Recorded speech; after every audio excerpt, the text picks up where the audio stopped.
여러분, 가수 나훈아 씨가 소크라테스에게 물었어요. 그 노래 아시죠? 아, 테스 형, 세상이 왜 이래? 왜 이렇게 힘들어? 아, 테스 형, 소크라테스 형, 사랑은 또 왜 이래? 너 자신을 알라며 툭 내뱉고 간 말 내가 어찌 알겠소? 모르겠소, 테스 형 하면서 부른 노래가 있어요. 이 소크라테스가 너 자신을 알라라고 한 말이 유명하죠. 이 말은 당신은 정말 아무것도 모른다라는 것을 알라, 그런 뜻이에요. 너는 아무것도 모르는 그런 존재라는 것이죠.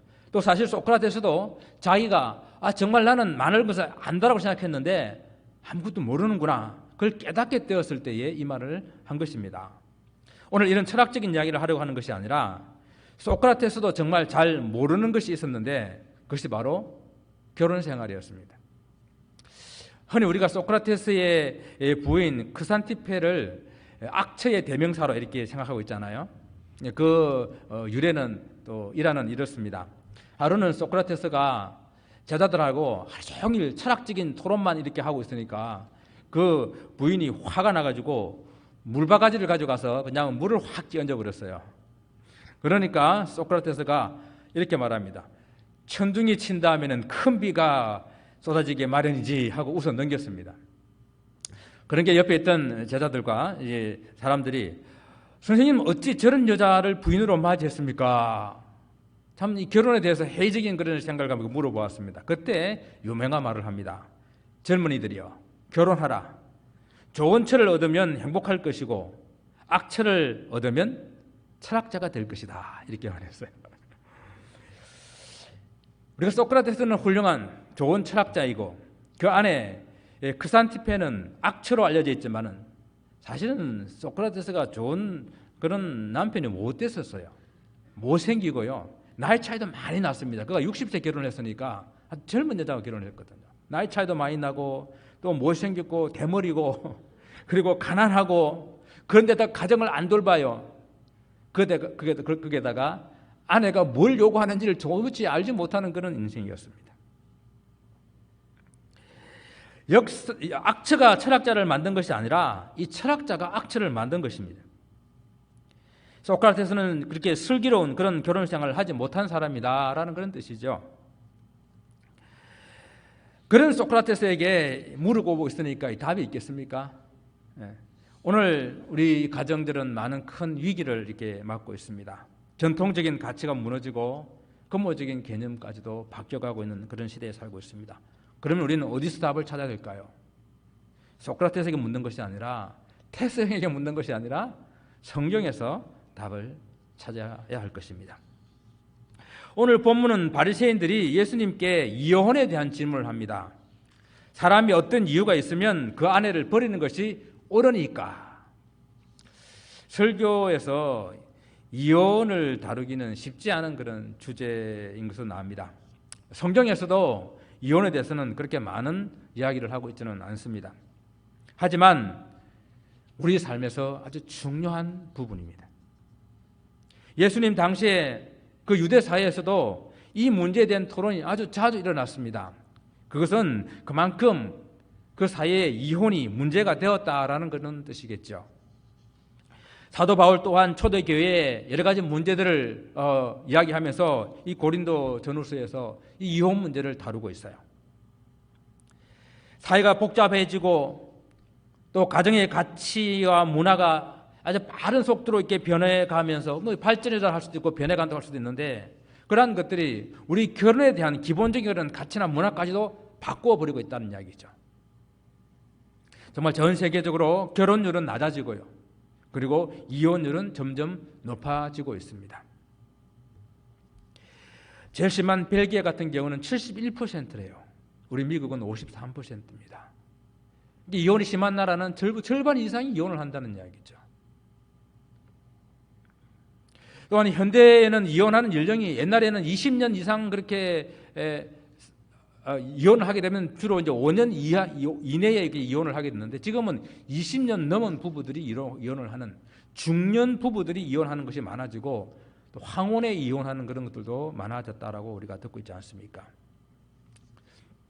뭐 옛날에는 이혼하게 되면 주로 남자가 바람을 피우거나 폭력을 행사하거나 이렇게 해서 갈라서는 그런 경우들이 많았지만 지금은 또 그렇게 일방적으로 여자가 이혼 당하는 것이 아니라 남자들도 이혼을 당하는 경우들이 많이 있는데 특히 중년 이후에는요 남자들이 쫓겨난다고 합니다. 조심하셔야 돼요.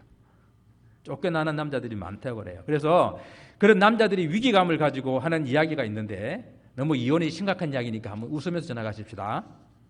나이 들면서 필요한 것이 5가지가 있는데 남자의 경우는 첫째, 마누라. 둘째, 아내. 셋째, 애들 엄마. 넷째, 집사람. 다섯째, 와이프라 그래요. 자, 그러면 여자들은 어떨까요? 여자들은 첫째가 딸이라 그럽니다. 딸. 유주가 좋아하네. 딸이 좋대요. 그다음에 둘째는 돈이랍니다. 돈. 셋째는 건강이에요. 넷째는 친구입니다. 그럼 이제 다섯째는 뭐겠습니까? 김치국물 마시지 마세요. 남편이 아니라 찜질방이랍니다. 우리 남 참 웃자하는 이야기지만 참 씁쓸한 그런 이야기죠. 우리 코로나가 장기화되면서 정말 이혼율, 출산율, 자살률 이런 것들이 높아지면서 정말 각 나라마다 심각하게 이 해결 방안들을 찾고 있습니다. 최근에는 뭐 이렇게 코비드 디보스라는 그런 신조어도 생겼습니다. 코비드 때문에, 코로나 때문에 이혼하는 것이 많아진다는 거예요. 재택근무도 많아지죠. 또 밖으로 나가지 못하죠. 많은 스트레스를 받죠. 경제적으로 어려움을 당하죠.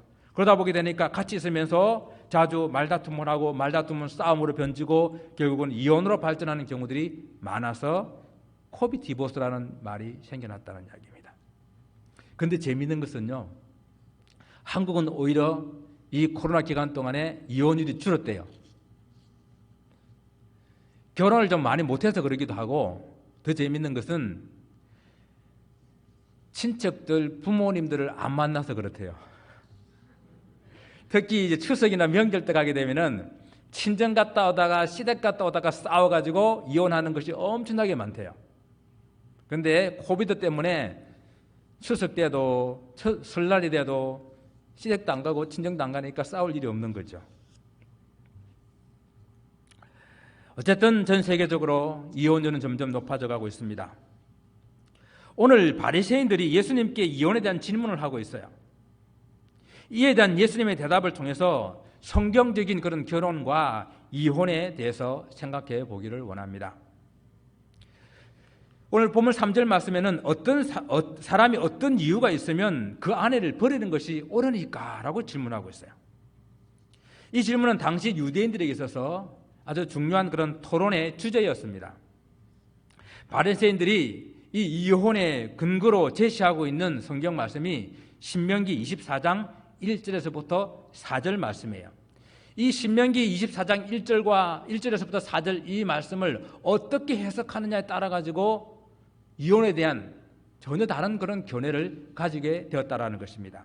그래서 먼저 우리는 신명기 24장 1절 말씀만 한번 읽어보겠습니다. 같이 볼까요? 사람이 아내를 맞이하여 데려온 후에 그에게 수치되는 일을 발견하고 그를 기뻐하지 아니하면 이혼 증서를 써서 그의 손에 주고 그를 자기 집에서 내보낼 것이요. 이렇게 말하고 있어요.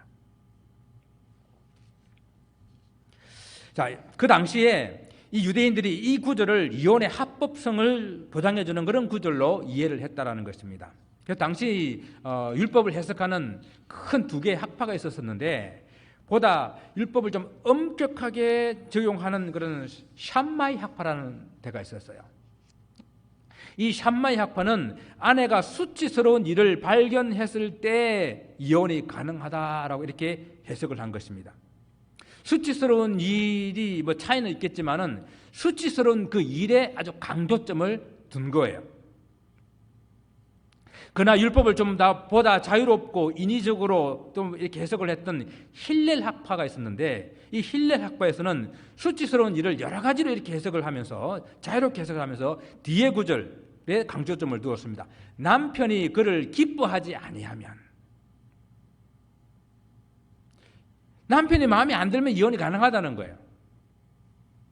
그래서 남편이 기뻐하지 않는 일들을 여러 가지로 나열했습니다. 여자분들 기분 나빠하지 마십시오. 제 이야기가 아니라 옛날 유대 사람들이 했던 그때 일입니다. 자기 아내보다 다른 아내가 더 매력적으로 보일 때 이혼 사유입니다. 남편의 마음을 상하게 했을 때 그것도 이혼당하는 거예요. 아침에 밥을 태웠을 때 그것도 이혼당하는 거예요. 반찬에 소금을 너무 많이 집어넣었을 때 그것도 이혼당하는 겁니다. 남편에게 심하게 말대꾸를 했을 때, 그리고 길거리에서 다른 사람들에게 함부로 얼굴을 내보였을 때, 유대인들은 얼굴을 가리거든요. 이 모든 것이 이혼의 사유가 되었습니다. 이러한 배경을 가지고 지금 바리새인들이 예수님께 질문을 하는 거예요. 바리새인들이 예수님께 이혼에 대한 질문을 한 것은 예수님을 시험하기 위함이다라고 그랬습니다. 그들은 어느 정도 예수님의 대답을 짐작을 했어요. 예수님은 아마 이혼하지 말라 그럴 거야. 그런데 만약 그렇게 예수님께서 말씀하시게 되면은 모세의 율법에도 명시가 되어 있는데 이혼에 대해서 해도 괜찮다고, 이혼 정수를 주고 해라고 말씀하고 있는데, 그렇게 예수님께서 말씀하시게 되게 되면은 율법을 범하는 사람, 율법을 위배하면, 율법을 무시하는 사람으로 책잡기 위함이었습니다. 그래서 예수께서 바리새인들의 질문과 그들이 제시한 이 신명기 말씀에 대한 새로운 해석으로 그 답을 주시게 됩니다. 예수께서 이러시되 모세가 너희 마음의 완악함 때문에 아내 버림을 허락하였거니와 본래는 그렇지 아니하니라. 그러니까 모세가 사람들에게 이혼 증서를 써주고 이혼하게 허락한 것은 그것이 옳기 때문이 아니라 사람들이 완악함 때문에 발생할 수밖에 없는 그런 현실, 그것 때문에 허용해 준 것이다 라는 것입니다.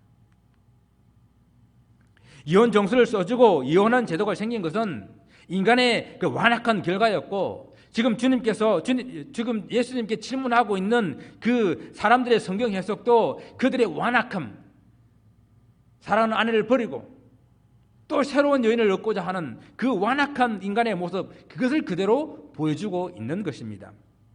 결혼은 하나님이 제정하신 그런 하나님의 축복된 제도이지만은 이혼은 인간의 악함이 만들어낸 산물이다라는 것이죠. 그리고 바리새인들은 신명기 이 모세의 말씀을 잘못 이해하고 있다라고 예수님 말씀하십니다.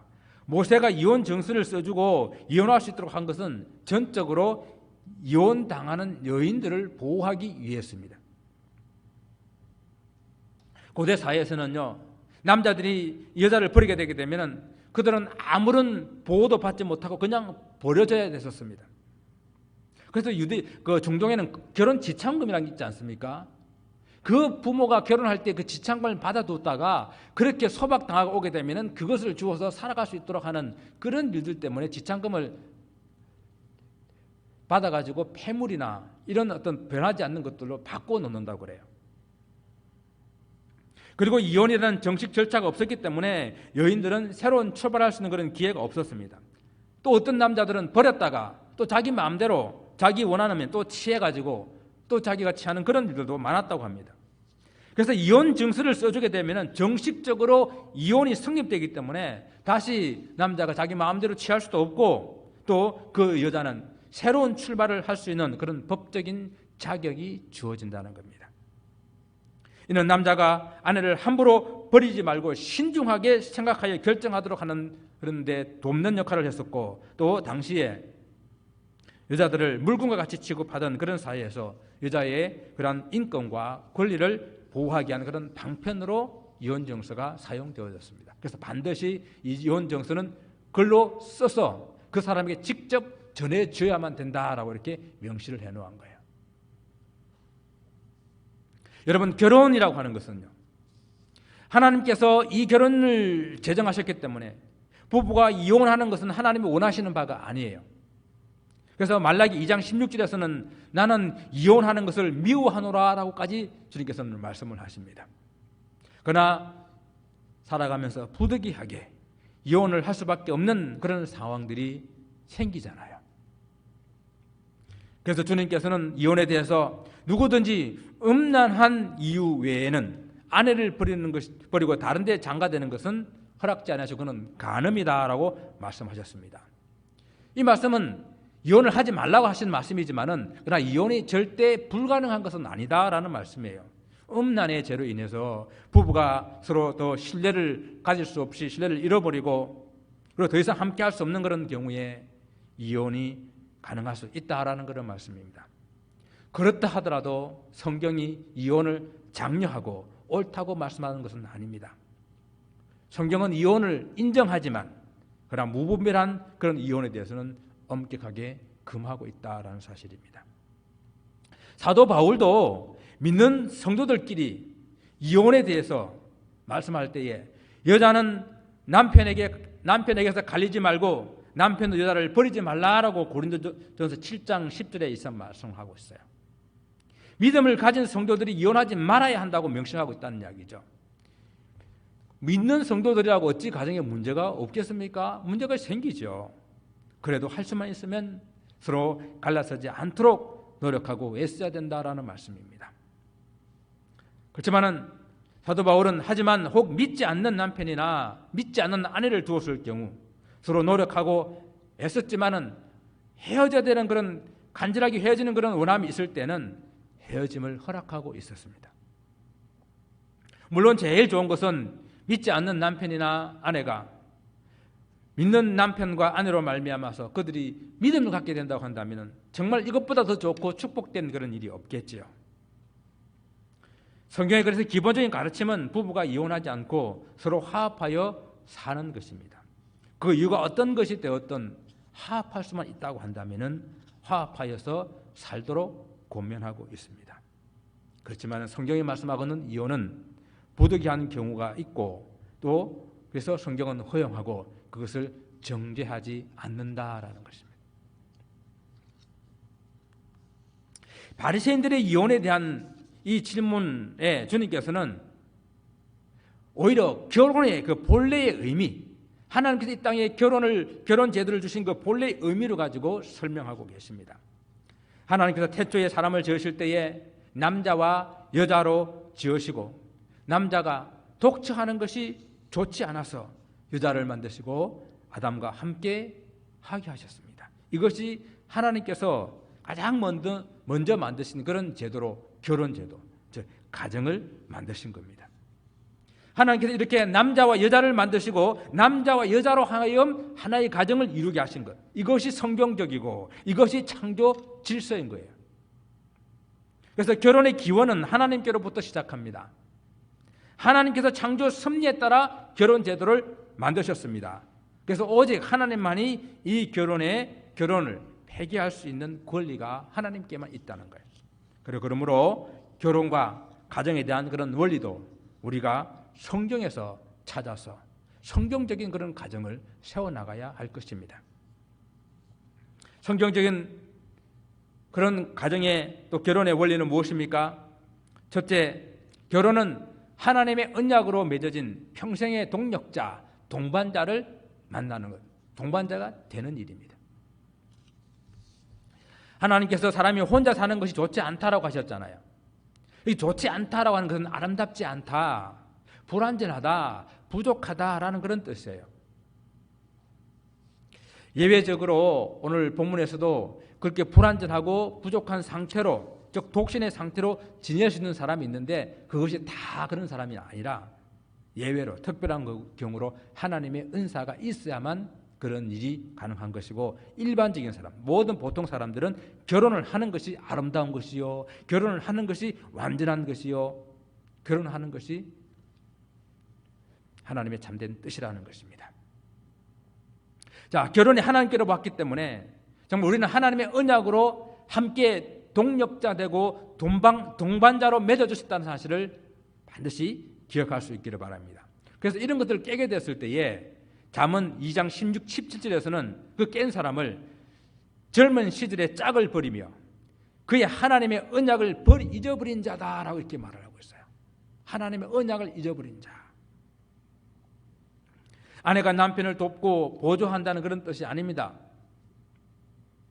서로 동력한다는 뜻이에요. 하나님 앞에 서로 간에 신성한 그런 약속을 했잖아요. 또 하나님 앞에서뿐만 아니라 많은 서로 상대방과 함께 또 많은 친척과 사람들을 보는 앞에서 신성한 그러한 언약 약속을 했기 때문에 우리는 그 책임을 가지고 지켜나가야 되는 그러한 의무가 있는 것이죠. 또 우리가 이 결혼을 생각하게 될 때에 하나님께서 아담에게 하와를 이끌어 오시면서 뭐라고 말씀하셨습니까? 돕는 배필을 주신다 그랬어요. 돕는 배필. 돕는 배필이라는 말에는 동력한다라는 그런 의미와 함께 앞에서 이끌어간다, 인도한다라는 그런 뜻을 가지고 있어요. 그러니까 아내와 남편은 단순히 아내가 돕는 배필이라 그래가지고 그냥 돕고 보조한다는 그런 뜻보다도 부부란 서로 때로는 앞에서 끌기도 하고 뒤에서 밀기도 하고 이렇게 끌고 밀고 하는 그런 서로의 동력 관계. 때로는 남편이 때로는 아내가 앞에서 끌기도 하고 남편이 뒤에서 밀기도 하고 이런 관계가 부부의 관계라는 것입니다. 사랑하는 성도 여러분, 죽음이 우리를 갈라놓기 전까지 서로 끌어주고 밀어주는 그런 동력, 그 동력의 관계를 잘 유지하시기를 바랍니다. 왜 아멘이 없습니까? 결혼은 또한 부모를 떠나서 남편과 아내가 하나가 되는 과정입니다. 아담이 하와를 보았을 때에 뭐라고 말합니까? 이는 내 살 중에 살이요 내 뼈 중에 뼈로다. 뭐냐면 자기 반쪽이라는 거예요. 자기가 똑같다는 이야기예요. 지금까지 그 앞에는 뭘 했는지 하면요, 동물들을 다 지나가게 하고 이름을 지어주겠어요. 이름을 지어주겠는데 그 중에 하나도 자기와 닮아서 자기와 함께 할 수 있는 그런 동물이 없었어요. 근데 하나님께서 하와를 만드시고 난 다음에 보니까 자기하고 똑같아요. 오, 내하고 똑같구나. 내 살 중에 살이요 내 뼈 중에 뼈구나. 내 반쪽이구나. 그런 뜻이에요. 그래서 결혼은 육체적, 정신적, 연합 그런 어떤 결합이 되는 것입니다. 한 몸이 된다 그랬잖아요. 그래서 저는 이 결혼을 부모를 떠나서 둘이 한 몸이 된다는 이 이야기를 그 종이를 악교풀을 가지고 두 개를 딱 붙인 그런 것이라고 이렇게 표현하고 싶어요. 왜냐하면은 이 하나가 된다는 그 말이 히브리어로 바다크라는 뜻인데 딱 달라붙다라는 그런 뜻을 가지고 있어요. 종이를 악교풀을 가지고 붙였는데 그 종이를 나중에 찢려고 하면 어떻게 될까요? 찢어져요. 상할 수밖에 없어요. 온전해질 수가 없습니다. 가정이 무너지게 될 때에 물론 가장 당사자들이 힘들고 어려워요. 아파요. 상처입니다. 그러나 또한 그들을 바라보는 양가의 부모들, 특히 좀 오래 사시다가 이혼하게 되게 되면은 자녀들이 받는 상처는 얼마나 큰지 몰라요.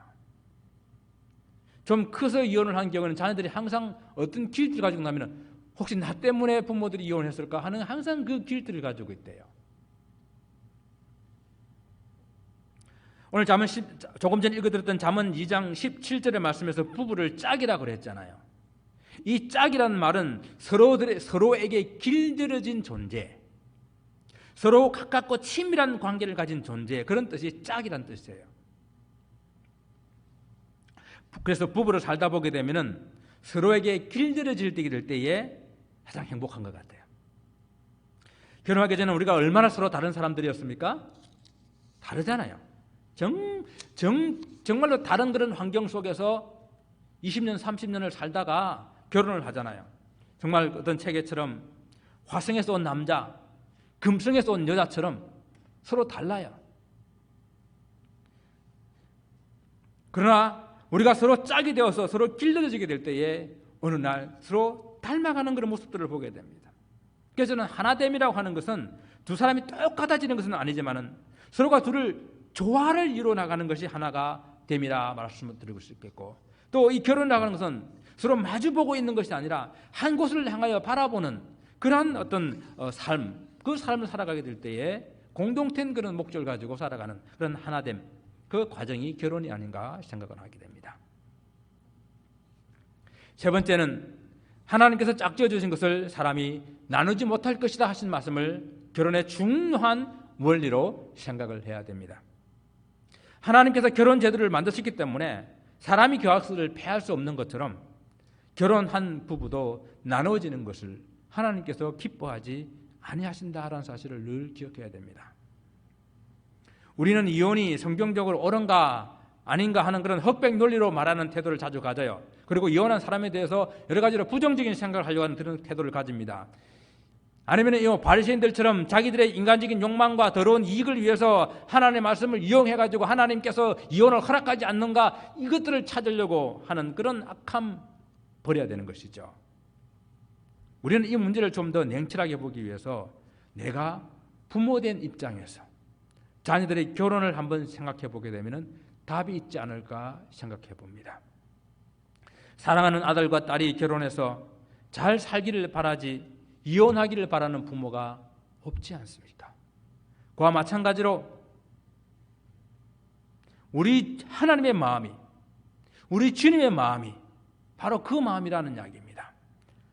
우리를 사랑하는 주님께서 그 사랑하는 백성이, 그 사랑하는 자녀가 결혼해서 행복한 가정을 이루기를 원하시는 마음, 그 마음을 우리가 헤아릴 수 있어야 된다는 것입니다. 바로 그 마음에서 하나님께서 말씀하시기를 맺어주신 짝을 나누는 것이 하나님 뜻이 아니다, 하나님 기뻐하는 것이 아니다 라고 말씀을 하고 있는 것입니다. 그래서 오늘 이 설교는 여러분 어떤 개인에게도 필요한 말씀이지만은 또 여러분에게 결혼한 자녀들이 있고 또 결혼을 시킬 자녀들이 있잖아요.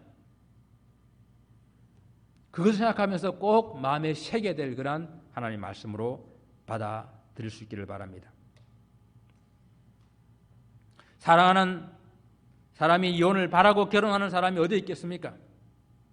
또 우리의 자녀들이 이혼하기를 바라는 그런 부모가 어디에 있겠습니까?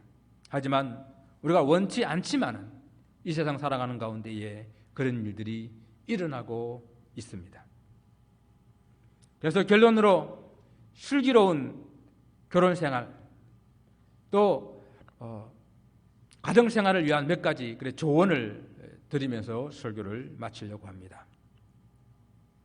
이렇게 슬기로운 우리 가정을 또 슬기로운 이런 결혼 생활을 하기 위해서는 먼저 배우자를 위한 기도가 필요합니다. 결혼이라고 하는 것은 신분 상승의 기회가 아니잖아요. 결혼이 항상 내가 이루지 못한 꿈을 내 자녀를 통해서 이루고자 하는 그런 것도 아니잖아요. 결혼은 평생의 동력자, 동반자를 만나는 것입니다. 그래서 믿음 좋은 그런 배우자를 만나기 위해서 결혼 전부터 배우자를 위해서 기도하는 것이 필요합니다.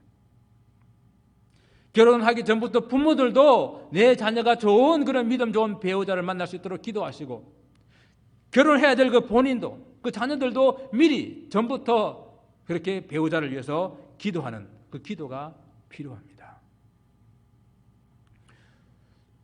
두 번째는 결혼을 위한 예비 교육이 필요해요. 성경적인 결혼관이 무엇인지 또 남편과 아내의 역할이 무엇인지 우리는 좀 배워야 돼요. 물론 결혼이라고 하는 것이 뭐 이론처럼 딱 맞아 떨어지는 것은 아닙니다. 하지만은 우리는 너무 몰라요. 왜? 우리는 결혼해서 살면서 좋은 그런 모델을 잘 못 보기 때문에 그래요. 오늘날은 이제 다 흩어져 살기 때문에 함께 살면서 그런 좋은 결혼에 사는 그런 모델을 우리는 경험할 수가 없어요. 그래서 배워야 됩니다. 그래서 결혼 예비 학교, 결혼 예비 세미나 적어도 주례하시는 목사님이나 주례하시는 분한테 3주, 4주 코스라도 결혼에 대한 이야기를 듣고 결혼을 해야 돼요. 그런 예비 교육이 필요합니다. 세 번째는 인생의 멘토가 필요합니다. 결혼하면은 우리가 꿈꾸었던 그런 행복이 저절로 온다면은 얼마나 좋겠습니까?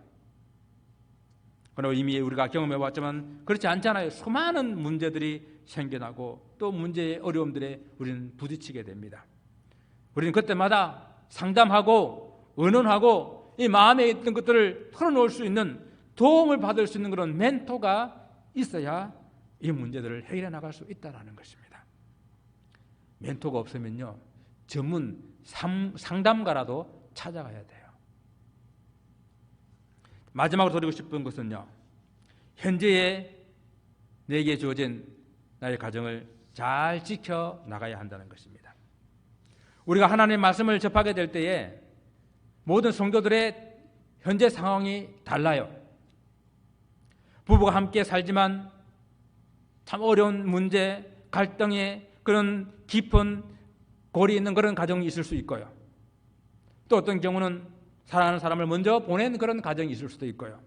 또 어떤 가정은 어떤 이유인지를 몰라도 함께하지 못하고 홀로 되는 그런 가정들이 있을 수가 있습니다. 하지만 지금 현재 나에게 주어진 이런 상황 가운데서 오늘 본문의 말씀을 우리가 듣고 지금 하나님께서 나에게 허락하신 나의 가정을 지금 나의 상황에서 어떻게 그 말씀을 받아들일 것인가, 여러분들이 깊이 생각해 보시기를 바랍니다. 하나님께서는 지금 현재 나의 가정이 하나님 은혜 안에 있고, 그리고 상처가 있다면 회복되어지고, 또 영육간에 좀 더 강건해지고 행복해지기를 원하고 계신다는 사실을 기억할 수 있기를 바랍니다. 사랑하는 성도 여러분, 하나님의 은혜 안에서 2022년 여러분의 가정이 정말로 행복하고 건강하기를 소원합니다.